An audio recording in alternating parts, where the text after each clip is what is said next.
In this video, I'll show you how to hide presenter notes while presenting a PowerPoint in Google Meet.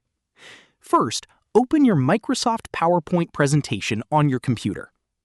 Now go to the Slideshow tab and start your presentation using From Beginning or From Current Slide.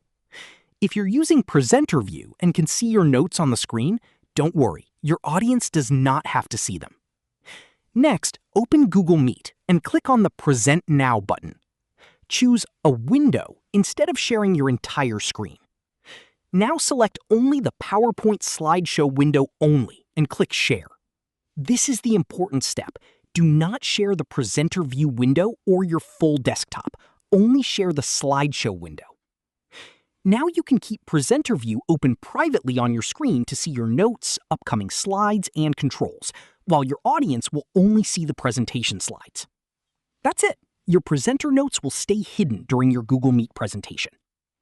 If you found this video helpful, don't forget to like the video, subscribe to our channel, and press the bell icon for more tutorials. Thanks for watching.